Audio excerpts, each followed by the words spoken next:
jarang belajar.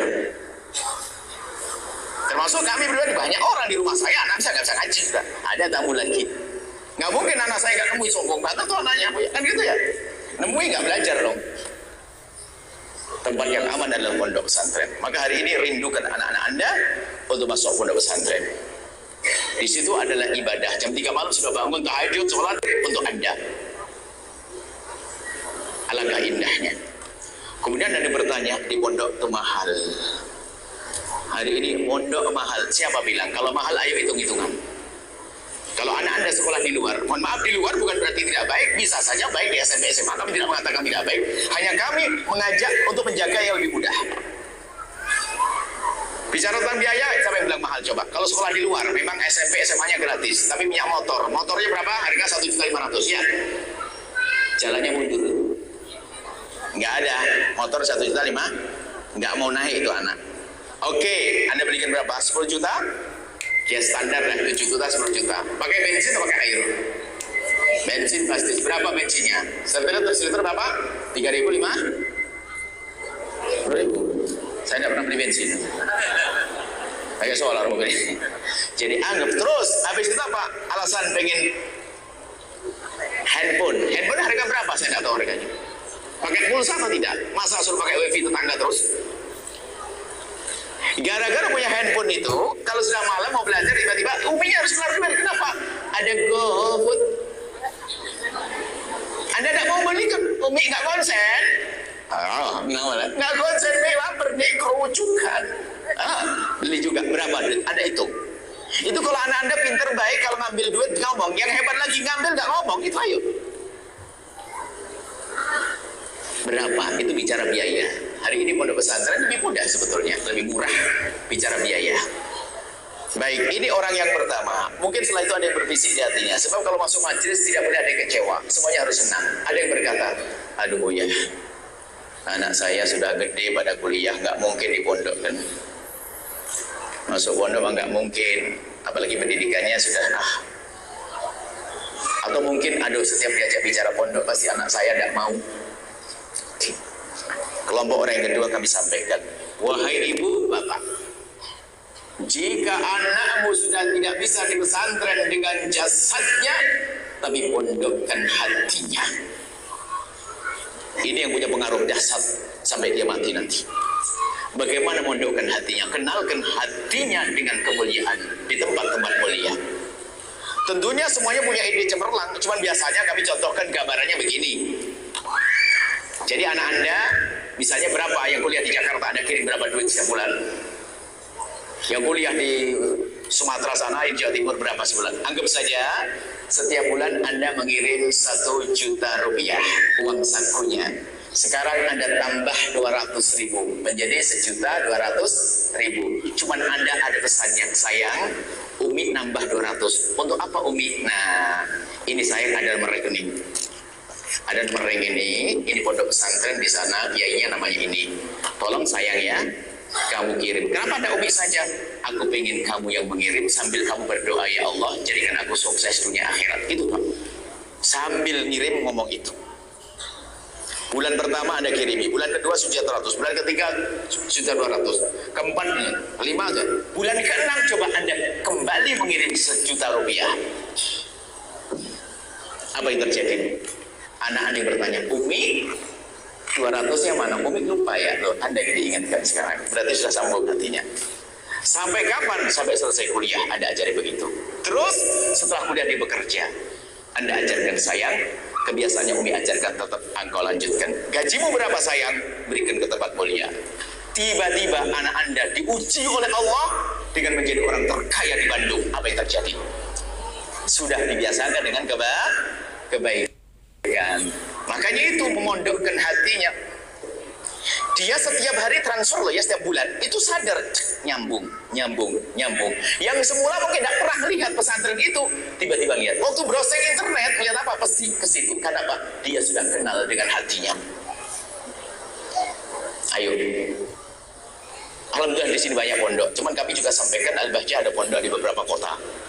Al-Bahjah pondoknya tidak hanya satu, bukan di Cirebon saja, ada di Blitar, ada Tulungagung, ada di Purbalingga, ada di Batang. Ada di Bandung, tadi kita juga pondok Al-Baca di Cisalangka sana, sama di Rawabuku. Rawabuku ya? Rawabuku. Nanti ada di Cianjur, ada di Bogor, ada di Tangerang, melompat ke Batam, Pekanbaru, melompat ke Malaysia, ada Al-Baca di sana. Alhamdulillah banyak hamba-hamba terkasih Allah. Bukan karena kami punya duit, akan tapi apa? Banyak hamba-hamba Allah yang ingin berbuat baik. Maka di sini kami seru Anda, ayo berbuat baik dong. Sudah, yang mondokkan hatinya beres. Tidak usah mondok kalau dia nggak mau mondok, tapi hatinya pasti mondok. Bahkan mungkin dia selalu berpikir nambah-nambah karena hatinya sudah nyambung. Sampai pulang ke rumah ada ajak berlibur. Sayang, liburan ayo ke tempat pondok yang selama ini kau sering kirimi itu. Sambil bawa beras, bawa ini. Sambung hatinya dulu. Baik, kemudian yang ketiga ada satu ibu bapak yang berkata, aduh, anakku mau tak kirimi duit. Iya, hilang, tidak kira ditransfer ke pondok karena Bandungnya sudah gak kira-kira. Ada kan begitu? Dikasih duit hilang, dikasih duit ulang, dia sedih. Maka kami sampaikan, di majelis ini tidak boleh ada yang sedih. Bagi siapapun yang punya anak badung, bandel, susah diatur dan sebagainya, Anda sudah kewalahan. Anda nasihati satu kalimat, dia membalas 10 kalimat. Anda sudah gak kuat, kasih duit untuk transfer pondok gak kira nyampe. Sampai Anda nyimpen duit aja harus betul hati-hati, cepat hilang. Badung, bandel, segala macam, maka ketahuilah, jika kasusnya seperti itu, maka kami sampaikan, ambil pertolongan Allah, pintas pertolongan Allah. Ingat sabda Nabi, Allah fi aunil abdi maka adalah abdu fi auni akhi. Kalau seorang hamba nolong orang lain, Allah akan tolong dia. Maka ayo Anda bergabung untuk nolong anaknya hamba Allah, ngurusi lembaga-lembaga agama. Kalau Anda ikut andil dalam ngurusi santri, pesantren dengan tulus, serius karena Allah, yang ngurusi anak Anda nanti Allah. Tinggal nunggu saja. Jika belum tobat di usia SMA, nanti waktu kuliah. Jika kuliah belum selesai, belum kerja, dia sudah tobat nanti. Atau di saat bekerja, ada waktunya nanti. Pertolongan dari Allah, janji Allah, Allah tidak pernah ingkar janji. Tinggal kita tulus atau tidak tulus. Maka bagi anaknya yang punya anak badung, bandel dan sebagainya, Anda tidak perlu berkecil hati. Tetaplah Anda bergabung dengan yang kami rindukan. Ayo, kita pernah merencanakan membuat pondok pesantren. Al-Baca ada pondok di mana-mana. Ayo bergabung. Cuman ada catatan ya, karena itu lanjut kami menyeru. Anda boleh bergabung dengan Al-Baca, tapi dengan catatan. Bagi Anda yang sudah punya ikatan dengan guru, dimanapun Anda berada, jangan Anda putus hubungan guru Anda hanya karena ingin bergabung dengan kami. Sebab kalau Anda putus, Anda mengkhianat. Kami tidak mau orang berkhianat. Justru Anda semakin dekat dengan guru Anda. Bahkan jatah yang sudah Anda berikan kepada guru Anda jangan dibagi dengan kami. Sampai kami itu. Kami tidak akan mengambil bagian itu. Misalnya, Anda setiap bulan sudah membantu kiai di kampung Anda itu Rp1 juta. Lalu Anda terpesona dengan surat kami, lalu Anda berkata, Buya, saya biasa Rp1 juta, saya bagi ya 5 juta untuk pondok guru saya, 500 untuk pondok saya, 500 untuk Al-Baca. Tidak. Jangan dikurangi sedikit pun dari kebiasaan baik Anda. Kalau perlu Anda tambah. Lalu dengan kami apa? Tambahan selain itu, bonus. Kalau bonus kan bebas, bisa lebih banyak, ya kan? Oh iya, memberi kepada gurunya 1 juta. Ternyata Anda rindu buatkan gedung megah, sah. Tapi jangan putus dengan guru Anda. Hati-hati. Sebab kami sering menyeru, termasuk tim-tim kami kalau menyeru, jangan salah menyerunya. Jangan menjadikan orang meninggalkan gurunya. Oh tidak. Sekarang banyak orang gampang terpesona loh ya sama guru-guru baru. Gara-gara gurunya terkenal kelihatan di televisi. Anda kenal kami di mana? Hati-hati. Gara-gara gurunya kelihatan televisi, wah apalagi sudah foto sama guru terkenal. Kalau sudah punya foto sama ustaz terkenal, ustaz kampungnya ditinggalkan. Bukan level saya, astagfirullahaladzim. Kiai kampungmu hebat, dia wali tersembunyi. Waktu mbahmu wafat, siapa yang ngurusi? Kiai kampung. Nenekmu wafat, kakekmu wafat, siapa yang ngurusi? Kiai kampung. Ustaz terkenal di mana?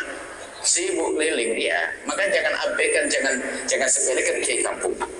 Baik, sudah selesai 3 orang. Tinggal ada 1 tersisa kayaknya.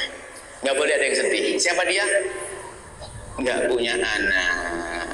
Ayo, masuk majelis keluar harus istimewa.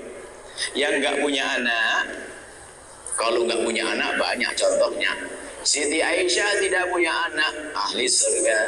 Imam Nawawi nggak punya anak, ahli surga. Siti Aisyah nggak punya anak, tapi punya anak-anak di surga. Imam Nawawi nggak punya anak di surga. Bagaimana caranya? Jangan sampai Anda tidak punya anak di dunia lalu harta Anda tidak berguna. Tumpahkan harta Anda untuk ngurusi anak-anak hamba Allah sampai sukses, maka dia di akhirat menjadi anak Anda. Di dunia Anda tidak pernah melahirkannya, tapi di akhirat menjadi pahala mengalir untuk Anda. Ayo yang nggak punya anak, jangan sampai harta Anda sia-siakan, punya gedung mewah, hotel di sebagainya. Anda meninggal mau dikemanakan? Ayo. Tapi Anda wanita, suami atau seorang laki-laki, seorang perempuan, suami istri yang nggak punya anak tapi cerdas, saya di akhirat harus kaya.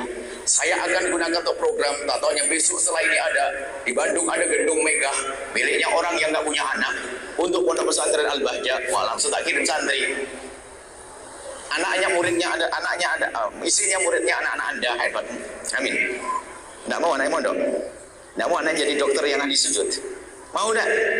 Nggak mau anaknya jadi presiden yang baik dan soleh.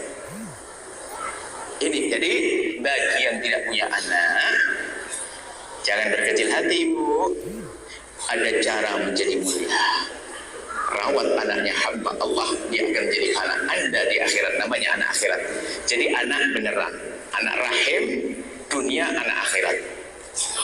Yang kedua adalah anak yang akhirat saja. Kayak tadi, barusan. Ada anak yang mondok jasad dan hatinya. Ada yang mondok hatinya saja. Yang jelas Anda harus punya anak yang menjadi sebab keselamatan nanti di akhirat, insya Allah. Ibu, cucu-cucu antarkan ke pondok. Kalau sudah nggak mau, ajari untuk kenal pondok. Termasuk ibu bapak-bapak. Kalau Anda lagi ke masjid, membawa uang infak masjid, itu ada caranya.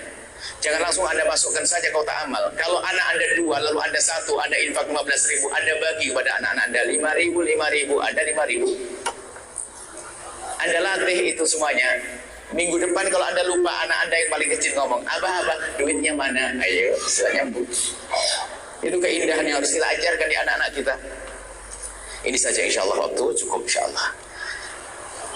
Kita buka pertanyaan satu saja. Ibu yang solehah, satu, bapak-bapak, setelah itu kita tutup. Ada mention, apa ini? Baik, bismillah. Ini umumnya bagi pertanyaan, mungkin sesuai apa yang disampaikan dulunya, bahwa silakan dari ibu sudah dari kelas. Baik. Masya Allah, syukur. Boleh dari Boleh, boleh. ya. Satu. Ya. Assalamualaikum.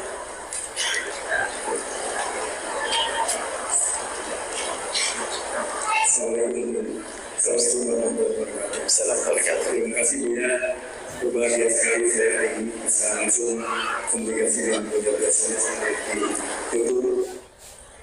Ya, ketika tadi disampaikan bahwa banyak sekali kebaikan dari Buya untuk baik untuk suami maupun istri. Buya ketika hati Buya, hati ada yang walaupun saling dan hati ada yang makmum Buya. Ketika hati itu makmum untuk dihidupkan kembali. Terima kasih Buya. Assalamualaikum warahmatullahi wabarakatuh. Waalaikumsalam warahmatullahi wabarakatuh. Ibu harus tahu bedanya hati yang mati dan hati yang hidup. Hati yang hidup itu di saat mendengar zikir ada getaran. Di saat mendengar seruan kebaikan rindu mengamalkan. Di saat mendengar ceramah kebaikan tersentuh. Di saat ada orang membutuhkan orang fakir terenyuh. Hakikat itu. Tapi hati yang mati cuek. Dengar Al-Quran nggak ada artinya bagi dia. Ceramah, bagi minta uang. Ceramah malah balik kan, paling ngomong doang. Dikasih ceramah, Al-Quran hadis tidak berguna bagi dia. Nah, keras hatinya.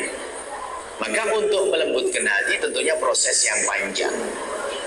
Ada di antaranya, ada tahapan-tahapan. Yang pertama pasti ala bidzikrillah tatma'innul qulub. Jangan sampai kita tidak punya zikir yang rutin kita baca setiap hari. Tapi zikir dong nggak cukup, harus kita latih dong, kita asah hati kita. Di antaranya adalah kita harus memandang orang-orang lemah dengan kasih. Contohnya mendekatkan pada kita anak yatim. Anda harus berasa, mungkin Anda sudah bersumpah, saya ingin lembutkan hati saya. Setiap hari saya harus menemui 1-2 anak yatim untuk saya kasih. Saya kasih duit, saya pegang kepalanya, anak yatim. Nabi mengatakan, man ahabba ayyulayyan qalbu. Kalau ada orang ingin dilembutkan hatinya, fal yudni minhu yatima. Hendaknya mendekat anak yatim, diusap kepalanya, bukan diusap tak pusing kepalanya nanti. Sebulus. Ini kan usap suara stres ini kan. Maksudnya Anda kalau sudah mulai lembut dengan anak yatim akan hidup hati Anda. Anak fakir, orang fakir di antaranya. Kalau Anda sudah mulai melihat mereka, Anda boleh hidup hati Anda. Dibandingkan dengan zikir seperti itu. Kemudian juga di antara menjadikan keras hati adalah makanan haram. Semuanya ini upaya-upaya harus diupayakan. Di antara semacam itu, dan hendaknya kita selalu munduh hawa nafsu kita. Jangan berani berkata, oh hatiku sudah bersih. Akan tapi pastikan, akan tapi berusahalah terus membersihkan hati. Terus menuduh hawa nafsu kita. Jangan-jangan telah mengotori hatiku. Dan sadar yang tidak pernah henti untuk menyelamatkan hati kita. Zikir, dekatlah dengan orang-orang lemah, orang yatim, orang fakir. Kalau Anda semakin dekat dengan mereka, bukan dekat dengan sombong lah ya. Ngajak umrah pun belum tentu Anda sayang loh ya. Umrah pengen kayak raja, dikawal sama orang fakir yang diumrahkan. Ayo. Pak Haji memberangkatkan 9 karyawannya untuk umroh bersama, bukan karena kasih sayang. Kenapa? Biar di sana kayak raja dikawal. Wah keren. Ayo, bukan begitu, karena lembut kasih. Sehingga lebih baik daripada aku mengumrohkan dia, karena yang hidup hatinya ditanya dulu, Pak, kamu kan karyawanku, kamu dapat jatah umroh, cuman kamu boleh milih umroh atau untuk keluargamu. Bisa nangis dia, ibuku punya utang, bisa ngomong gitu loh ya. Sekarang orang kaya diktator, umroh ya, kalau udah umroh nggak boleh buat. Ente punya kasih sayang enggak? Dia umroh nyesek karena punya utang banyak di rumah. Nah ini berbuat baik harus mikir loh. Berbuat baik tidak pakai aturan. Umroh sama Anda, misalnya Anda, dia ngenes, ya Allah, utang, oh labbaik, Allahumma labbaik, ingat utang, kan begitu ya. Jadi berbuat baik itu adalah kalau melihat orang fakir dengan penuh kasih, bukan karena kita menyombongkan diri, akan lembut hati Anda nanti. Wallah alam. Ibu Solehah, 1 selesai. Beruntung yang duluan. Besok Bismillahirrahmanirrahim. Itu sana kasih.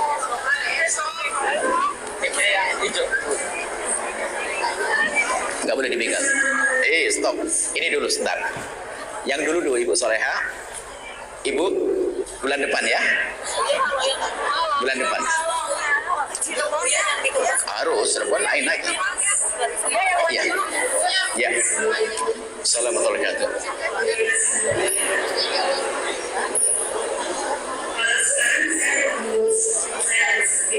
Siapa? Ibu, Masya Allah. Mintakan doa, bisikkan ke telinganya. Doakan biar Buya Yahya selamat. Yang sayang tambah sayang, yang benci tambah sayang.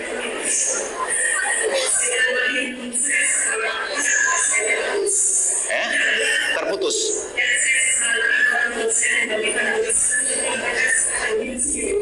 Siapa yang bagi?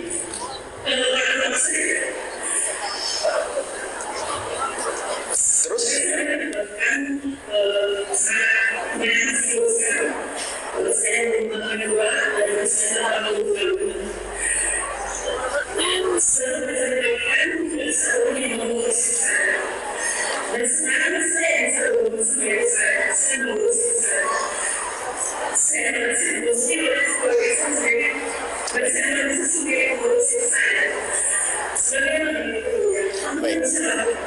Baik, bismillah.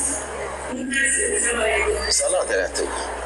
Di saat orang tua masih hidup tidak ada pembagian waris. Yang ada adalah hibah, pemberian. Dan juga tolong wahai anak, jangan menjadi anak durhaka tapi tidak sadar. Ada anak durhaka, bapaknya masih hidup, tiba-tiba dia ngomong, ayah warisan saya mana? Kurang ajar benar ini anak. Abahnya masih hidup minta warisan, dia pengen mati duluan itu. Oh kurang ajar sama bapaknya, masih hidup bilang mana warisan saya? Memangnya saya mati duluan nak? Ini termasuk suul adab, kurang ajar. Bapak ibunya masih hidup minta waris. Memang bapaknya pasti mati setelah ini. Astagfirullahaladzim. Lihat tidak bakal bahagia anak-anak semacam itu. Kalau punya hajat tinggal minta umi, saya pengen rumah belum punya uang. Ngomong aja, tapi misalkan mana warisan saya? Warisan. Kemudian Jika orang tua masih hidup, membagi harta sah, namanya bukan waris. Catatannya harus adil. Sebab kalau tidak adil menjadi sebab permusuhan di antara anak-anak. Mentang-mentang anak mama dikasih banyak, yang lain tidak dikasih. Tidak adil, haram dosa. Orang tua tidak adil, haram. Kalau membagi hibah harus adil. Kalau waris adil sesuai dengan syariat pembagian yang sudah jelas dalam pembagian waris. Tapi kalau membagi hidup harus adil. Adil itu adalah tidak ada menjadi sebab permusuhan nanti. Tapi di sisi lain Anda harus tahu. Sebab setan langsung, waktu saya ngomong gini setan sudah masuk ke otak. Lalu ada berkata, Buya, ayah saya tidak adil. Hati-hati, jangan ngomong begitu. Ini saya pangkas sekaligus.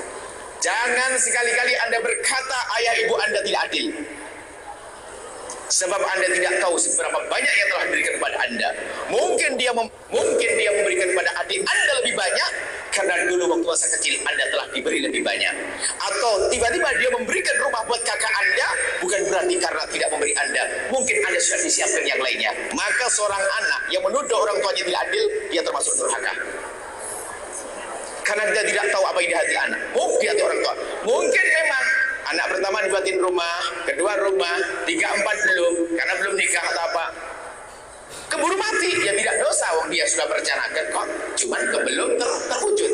Maka sisi lain, ini kadang-kadang setan masuk di sini. Wong saya ngomong, orang tua harus adil. Ada yang bertanya, Buya, bapak saya tidak adil, kau kurang ajar. Nuduh bapak tidak adil. Memang benar. Nah ini tambah serem loh ini. Sudah dibilang jangan, malah bilang memang benar. Apa yang diberikan kepada engkau tidak tahu tuh bayi apa yang dikatakan. Masuk rumah sakit waktu mengobati kamu berapa juta itu dan seterusnya. Maka jangan sekali-kali seorang anak berkata bahwa ayahnya tidak adil. Paham? Kemudian jika ada saudara-saudari yang tidak peduli, Anda tidak perlu sedih tentang diri. Anda sedih tentang dia, tapi Anda sedih tentang diri, khawatir Anda belum tulus. Anda sedih, ya Allah, kenapa kakak-kakakku tidak bisa baik dengan ibuku? Alangkah sedihnya, bahayanya dia. Itu baru benar. Kalau hanya saya sendirian, mestinya bangga. Alhamdulillah, di saat saudaraku tidak bisa, aku bisa. Uangku habis untuk ibuku, hartaku habis untuk ibuku, bangga seharusnya. Tapi kalau memang semuanya duit saya, dikit-dikit duitku, ya ini tidak ikhlas kita. Buat ibu kita kok menjadi gelisah. Jadi insya Allah Anda pulang semakin istimewa. Pun Anda sudah dipilih oleh Allah. Yang rawat ibu adalah Anda. Tinggal Anda setiap malam berdoa, ya Allah, ampuni saudara-saudariku ya Allah.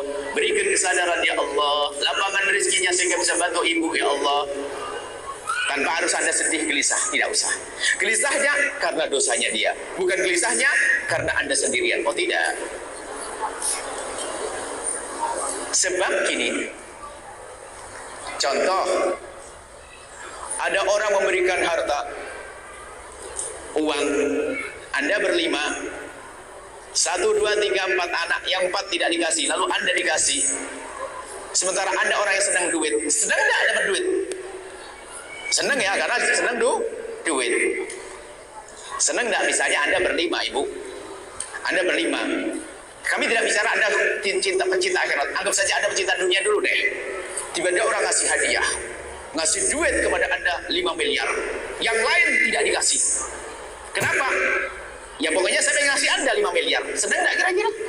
Senang. Begitu juga kalau Anda cinta akhirat. Allah ngasih pahala berlipat kepada Anda. Anda nggak usah pusing. Abang-abang saya, ya Anda harus kasihan dong. Kakak abang Anda nggak dapat. Yang dapat Anda. Makanya kadang-kadang setan berbisik melalui itu. Duitku habis untuk kakak, untuk ibu. Sementara kakak nggak pernah peduli. Sudah menerima waris bahasa waris. Sudah menerima tapi tidak peduli. Urusan dia, kasihan dia dong seharusnya. Anda tidak perlu sedih. Anda istimewa. Tinggal Anda buat pendekatan dengan kakak, barangkali kakak Anda memang tidak tahu. Atau barangkali kakak Anda sudah pengen, tapi ternyata dia punya kebutuhan yang lebih berat, punya utang juga, kan tidak tahu. Tanpa harus kita prasangka buruk pada kakak-kakak Anda. Justru husnuzon kami adalah, ibu Anda baik, karena punya anak seperti Anda solehah. Anda baik dan tata hati Anda, supaya tidak Anda menjadi picik pandangan Anda kepada saudara. Kemudian husnuzon, mungkin saudara-saudari Anda sudah punya niat, tapi tidak punya kemampuan seperti Anda. Itu saja, insya Allah. Ini ada satu pertanyaan. Kalau ada seorang anak bohong kepada orang tua sampai orang tua mati demi kebaikan orang tua, antara bohong dan tidak terus terang itu beda. anak hidupmu nak? Umi, alhamdulillah.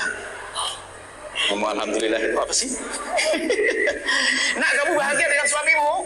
Padahal setiap hari dimarahi kan sama suami. Alhamdulillah Umi, beres. Ini bohong atau menyembunyikan? Menyembunyikan, bukan bohong. Bukan citraan, baik jaga hati orang. Ibu bahasa apa ini ibu? Nah, menjaga hati orang tua. Alhamdulillah, biar apa orang tuanya gak ikut sedih.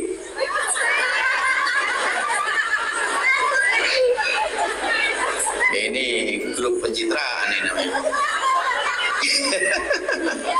Jadi seperti itu ibu. Jadi kalau kita menyembunyikan orang tua, bahkan seorang bapak kadang berbohong dengan anaknya, bukan bohong beneran, menyembunyikan. Seorang ibu yang paling sering adalah ibu saya bohong. Ibu saya bukan bohong, menyembunyikan. Kalau makan semangka itu yang merah dikasihkan saya, putihnya dimakan beliau. Katanya sudah makan tadi, itu kulitnya. Padahal dimakan putihnya, semangkanya. Makanya Umi dulu tidak pernah menyajikan semangka yang masih ada kulitnya. Mesti taruh di kantong piring. Kemudian yang dimakan putihnya oleh beliau. Kalau tanya, aku sudah makan, biar anaknya seneng makannya. Setelah itu baru tahu kebiasaan Umi itu, karena terbatas nggak punya duit ya ini, semangkanya dikasihkan anaknya, putihnya dimakan oleh beliau. Ini bohong atau nyembunyikan? Nyembunyi, biar anaknya enak makannya. Banyak orang tua seperti itu. Jadi kalau begini nggak dosa ibu. Bahkan nyembunyikan karena biar uminya tidak sedih, biar uminya tidak kepikiran, itu sah-sah saja. Bukan berbohong yang membahayakan. Ya, ini berbohong. Kalau berbohong ya jelas berbohong, misalnya ya berbohong, ambil duit nggak ngaku, bohong nak? Nah itu bohong, berbohong. Jadi kalau menjaga hati itu bukan bohong, namanya menyembunyikan. Termasuk naudzubillah. Ini bab nanti insyaallah, bab taubat. Ada sebagian orang usil tanya, kamu sudah melakukan ini ya urusan zina? Nggak perlu dijawab orang itu, kurang ajar. Ini bahkan itu belum berbohong dalam hal-hal maksiat. Nggak boleh orang ngaku dalam hal ini. Insyaallah pembahasannya panjang nanti insyaallah. Kalau cukup ibu, sudah waktunya. Nah ini sudah.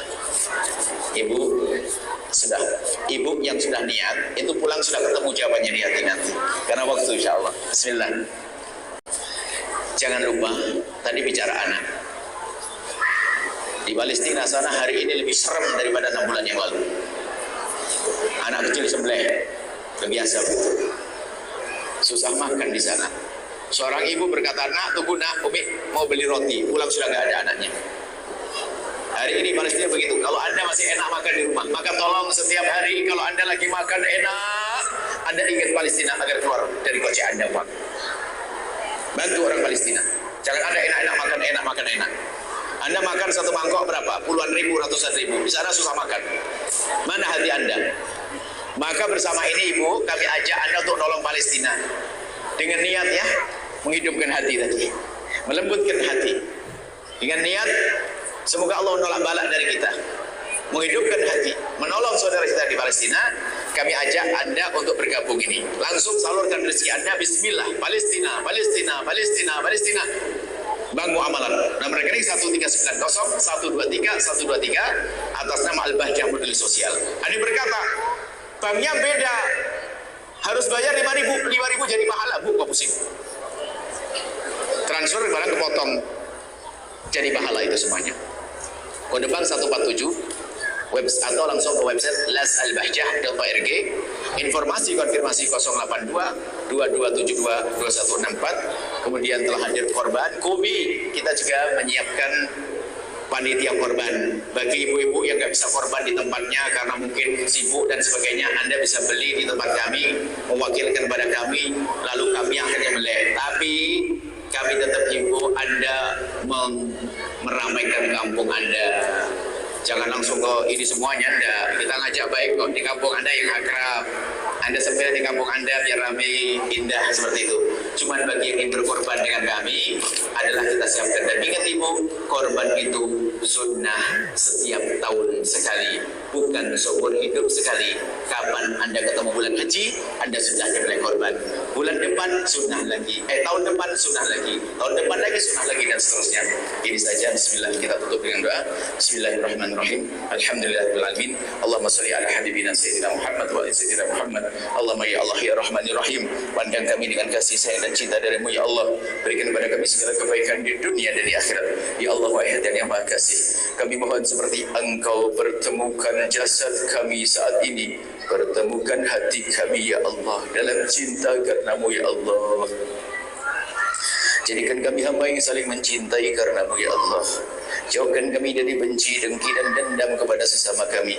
Maka kami mohon ya Allah, jika ada orang berbuat salah kepada kami, jika ada orang menyakiti kami, jika ada orang zalim kepada kami, menfitnah kami, menggunjing kami mohon ya Allah, jangan hukum mereka ya Allah. Mereka umat kekasihmu Nabi Muhammad, berikan kesadaran dan ampuni mereka ya Allah. Kami tidak ingin ada orang masuk neraka karena kami ya Allah. Kami tidak ingin menjadi sebab hamba-Mu masuk neraka-Mu ya Allah. Dan kami mohon jadikan kami sebab hamba-hamba-Mu masuk surga-Mu, dan jadikan kami di surga bersama mereka.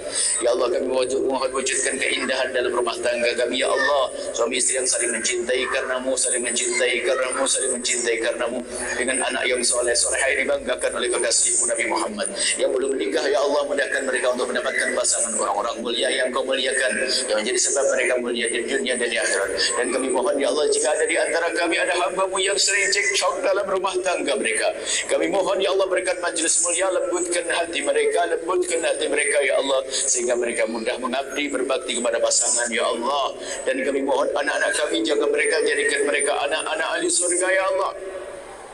Dimanapun mereka berada, dimanapun mereka belajar, kami mohon jaga mereka ya Allah. Jika Engkau menjaga mereka, tidak ada yang bisa mengganggunya ya Allah. Kami mohon ya Allah, ampuni orang tua kami dan guru-guru kami, berikan kasih sayang-Mu kepada mereka. Ya Allah, jaga, ya Allah, berikan segala kebaikan kepada yang berjuang di masjid ini, dari yang mewakafkannya, yang membangun di atasnya, yang memperjuangkannya saat ini ya Allah, yang memakmurkannya ya Allah. Berikan kepada mereka segala kebaikan untuk diri, keluarga mereka dan keturunan mereka. Dan kami mohon ya Allah, jangan Kau jadikan ini pertemuan terakhir kami di dunia ya Allah. Kami masih ingin bertemu di dunia dalam kebaikan hingga kelak di surga ya Allah, bersama kekasihmu Nabi Muhammad. Ya Allah, ampuni dosa kami, jangan sisakan sedikit pun ya Allah. Kami takut menghadap-Mu dengan dosa-dosa. Kami mohon ya Allah, jadikan kami juru damai di negeri ini ya Allah. Ya Allah, jauhkan kami dari menfitnah dan difitnah. Yang sempit rezeki, lapangkan dengan rezeki yang halal penuh berkah. Yang sakit sembuhkan, yang punya hutang mudahkan kami dalam bayar hutang-hutang kami. Jauhkan kami dari segala keharaman, jauhkan kami dari sebab kehinaan, jauhkan kami dari meninggalkan salat, jauhkan kami dari judi, jauhkan kami dari minuman keras, jauhkan kami dari menggunjing ya Allah, jauhkan kami dari zalim pada sesama kami ya Allah, jauhkan kami dari zina yang hina dan Kau hinakan itu ya Allah. Yang saat ini banyak terjadi perzinahan yang hina itu ya Allah. Maka kami mohon ya Allah, jika ada di antara kami ada hamba-Mu yang pernah terpeleset dalam hina dan busuknya zina, kami mohon berikan kesadaran kepada mereka ya Allah, dan ampuni mereka dan tutup aib mereka di dunia, sehingga di dunia tidak terhinakan, dan tutup aibnya di akhirat, sehingga di akhirat tidak Kau hukum. Bukakan pintu halal untuknya. Dan kami mohon jauhkan kami dari menggunjing zina, dan kami mohon jauhkan kami dari memutus tali persaudaraan karena pernikahan, jauhkan kami dari memutus tali persaudaraan karena rebutan waris yang saat ini sering terjadi, kakak adik bermusuhan gara-gara waris. Jika ada di antara yang hadir ada orang yang bermusuhan dengan saudara karena waris, itu ahli neraka yang berjalan di atas bumi. Maka kami mohon ya Allah, berikan majelis mulia ya Allah, jadikan mereka bisa berdamai dengan saudara sehingga menjadi ahli surga-Mu ya Allah. Panjangkan umur kami dalam ketaatan serta sehat walafiat. Berikan pada kami semua husnul khatimah, mati dalam keadaan iman. Dan kami mohon ya Allah, jadikanlah ucapan kami di akhir hayat kami kelak, saat Kau hendak mencabut nyawa kami ingin saat itu ya Allah, hati dan lidah kami mampu mengucapkan kalimat agung dan mulia, la ilaha illallah sayyidina Muhammad Rasulullah, la ilaha illallah sayyidina Muhammad Rasulullah, la ilaha illallah sayyidina Muhammad Rasulullah sallallahu alaihi wasallam. Rabbana atina fid dunya hasanah wa fil akhirati hasanah wa qina adzabannar. Wa sallallahu ala sayyidina Muhammadin wa ala alihi washabihi wasallam. Walhamdulillahi rabbil alamin. Al-Fatihah.